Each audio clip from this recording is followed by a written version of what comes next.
Ògbóǹtarìgì nínú eré ìje sísá lágbàáyé nì Tóbi Amusan ni ó ṣe gudugudu méje àti yàyà mẹ́fà látàrí bí ó ti ṣe ìfarahàn sílé ẹ̀kọ́ girama tó ti jáde, eléyìí tí a mọ̀ sí Our Lady of Apostles Secondary School tó kalẹ̀ sí ìlú Ìjẹ̀bú-Òde nípínlẹ̀ Ògùn.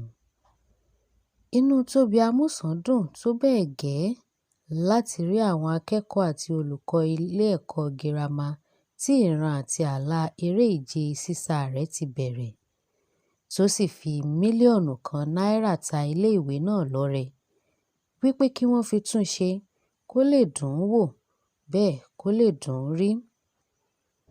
Tóbi Amusan ni kò gbàgbé ìpìlẹ̀ rárá, kódà ó tún rántí orin ilé-ìwé wọn tí a mọ̀ sí School Anthem.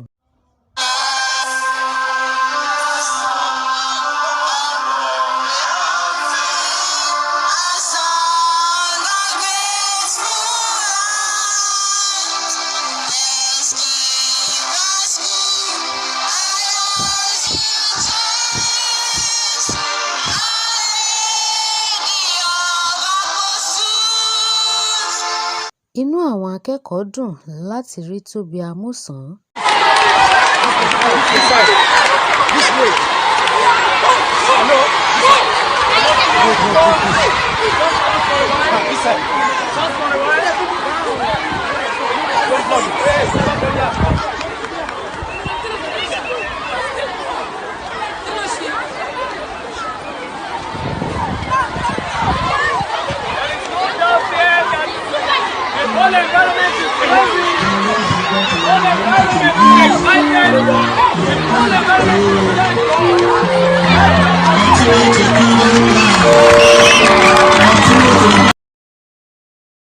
Tí gbogbo wọn sì ń jó, tí wọ́n ń yọ̀, tí wọ́n ń kọrin fún un.